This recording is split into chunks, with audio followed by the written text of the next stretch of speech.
Welcome to Facts Time. To get more videos, please subscribe to our channel, and press bell icon to get latest notifications.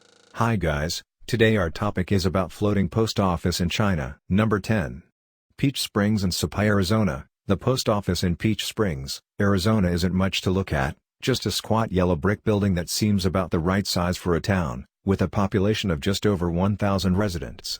The physical facility is unremarkable, except for one unusual feature: the only walk-in freezer found in a post office, in the continental U.S.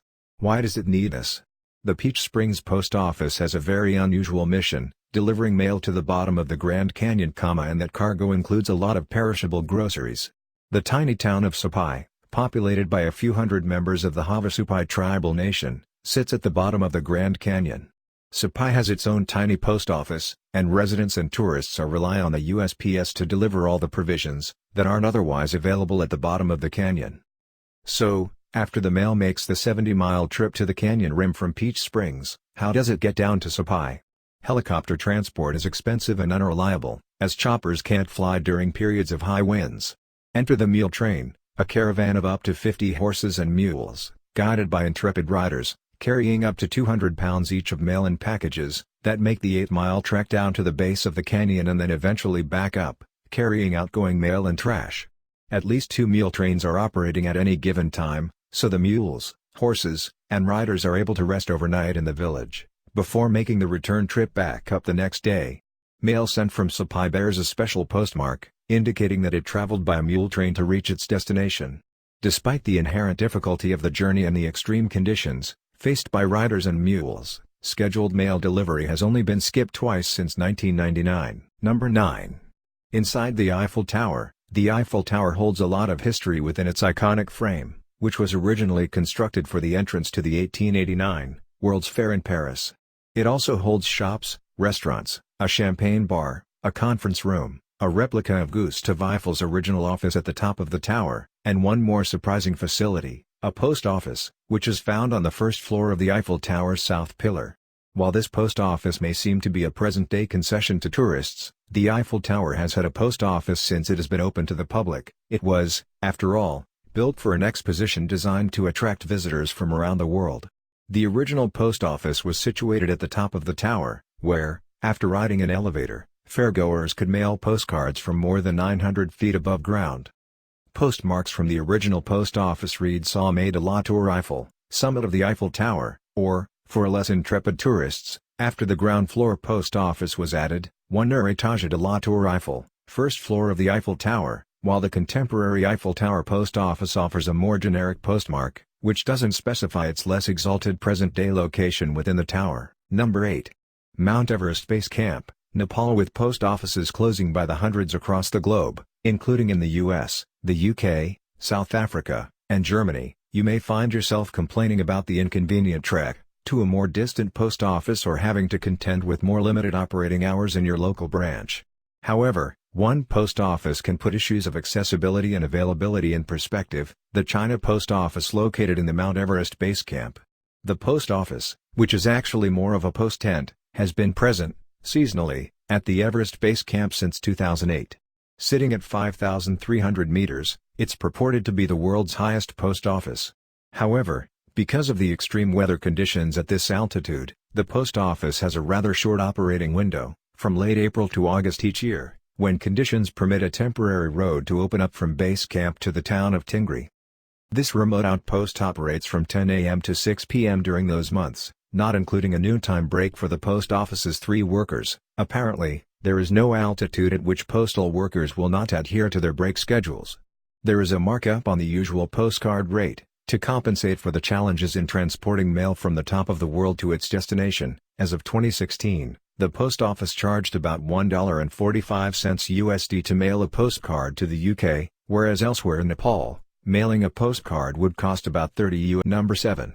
Underwater. In Vanuatu. Vanuatu, an island nation in the South Pacific, faces a potentially grim future as the result of climate change, with some experts suggesting much of the archipelago could eventually be submerged because of rising sea levels. However, there is one facility in Vanuatu that is already, deliberately, submerged beneath the tides: the world's only underwater post office, located within Vanuatu's hideaway marine sanctuary. The post office sits about 10 feet below the surface on the ocean floor. Opening hours are posted on a nearby beach and a special flag is hoisted to float on the surface, when the postal workers, wearing scuba equipment, are staffing the post office. The post office has been open since 2003 and several Vanuatu Post staff members received open water dive training to be able to man the location. Divers or snorkelers are able to mail special waterproof postcards at the underwater outpost. If snorkelers can't dive down to the post office, staff members will help get the postcard down to the ocean floor. Because the postcards can't be cancelled using traditional ink, Vanuatu Post developed a special embossing device to cancel the postcards. Number 6. Aogashima Island, Japan, on an active volcano. Why would you put a post office on an active volcano? Even Vanuatu Post? Yes, Vanuatu is apparently at the epicenter of postal innovation. Only put a postal box on the crater of Mount Chur, where visitors can mail letters steps away from molten magma spewing into the air. However, on Japan's Aogashima Island, there's really nowhere else to put a post office. The island is a volcano, actually 4 overlapping calderas. The population of the isolated island, less than 200 people, are served by a tiny post office which transmits mail to and from mainland Japan. Tokyo is about 200 miles to the south of the island.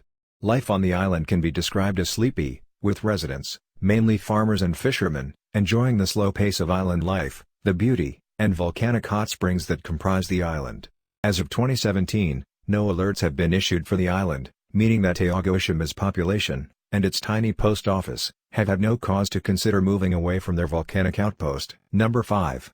Ny-Ålesund, Norway. Ny-Ålesund is the world's northernmost civilian settlement, an unincorporated town on a peninsula, home to more than 10 scientific research stations that draw scientists from around the world, 30 year-round residents, and as many 120 residents during the summer. It is also the site of the world's northernmost post office. Whereas the town's origins are related to mining and expeditions to the North Pole, today, the town's activity is largely driven by research and tourism.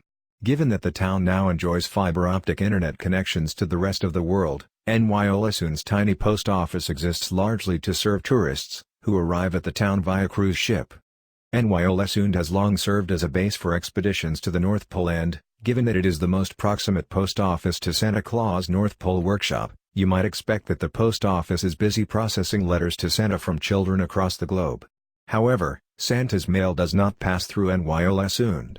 Instead, that flood of Christmas correspondence is handled by the United States Post Office in North Pole, Alaska. Number 4.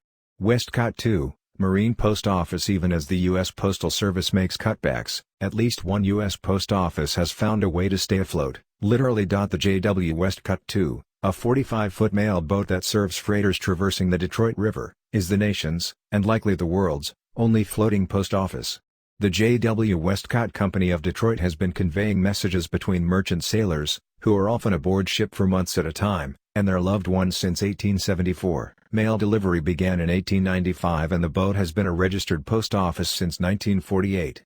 The company motto is "Mail in the Pail," which literally described how the mail, even today, is often hoisted aboard freighters, using a rope and a bucket. The J.W. Westcott 2 even has its own zip code, 48,222, and mail delivered to the freighters is to be addressed, vessel name Marine Post Office, Detroit, Michigan 48222. Like many post offices, the J.W. Westcott has seen a decline in mail volume, as email enables families and friends to stay in touch more immediately, even aboard ship.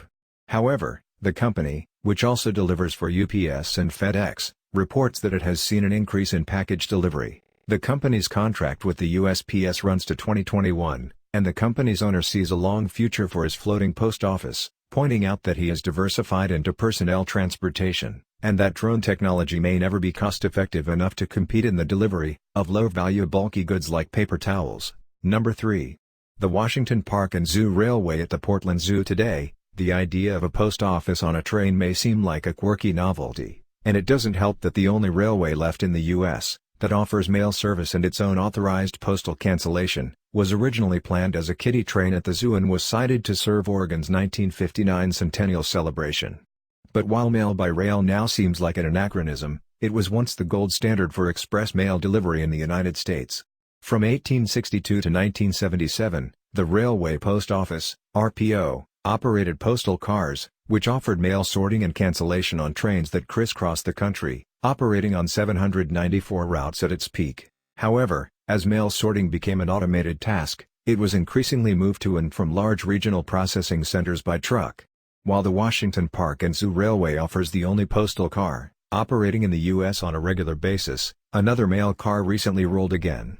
The 40th anniversary of the last RPO rail train was celebrated on May 6, 2017, which is National Train Day, in case you didn't mark your calendar, with the Northern Pacific number 1102, its RPO car, one of only two known to still be in working order, and postmark coming out of retirement for a one-day commemorative mail run. Number 2. Penguin Post Office, Antarctica. One continent's most popular tourist attraction is its post office. If you guessed Antarctica, which, despite its abundance of natural beauty, has few other tourist facilities to compete with its tiny post office, you're right. The so-called Penguin Post Office is located on the Antarctic Peninsula at Port Lockroy, Antarctica, making it the world's most southerly post office. The post office, which is operated by the UK Heritage Trust on behalf of the government, is open for less than 5 months a year, during the Antarctic summer from November to May. Who uses the post office? While Port Lockroy has thousands of residents, most of them are penguins, so the 70,000 postcards that are sent annually from the office come mostly from the 18,000 or so tourists, who arrive every year via cruise ship. Manning a post office at the bottom of the world, a role that pays $1,700 a month, and involves, as one member of the 4-person team staffing the post office put it, being confined to an island the size of a football pitch, may not seem like everyone's cup of tea. Nonetheless, hundreds of applicants have vied for a spot in recent years, perhaps inspired by documentaries on the Penguin Post Office that aired on the BBC and PBS. Number 1.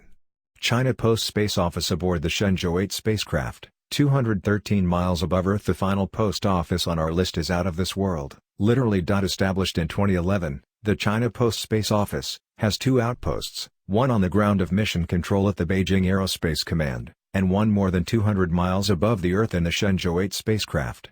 The post office even has its own zip code, 901,001, and a special postmark that reads Beijing in space in simplified Chinese. Mail will be processed through the terrestrial branch, but emails can be routed through a computer aboard the unmanned spacecraft, before returning to Earth to be printed out for commemorative. Please subscribe to our channel and press bell icon, like this video and share this video. Till then, have a great day.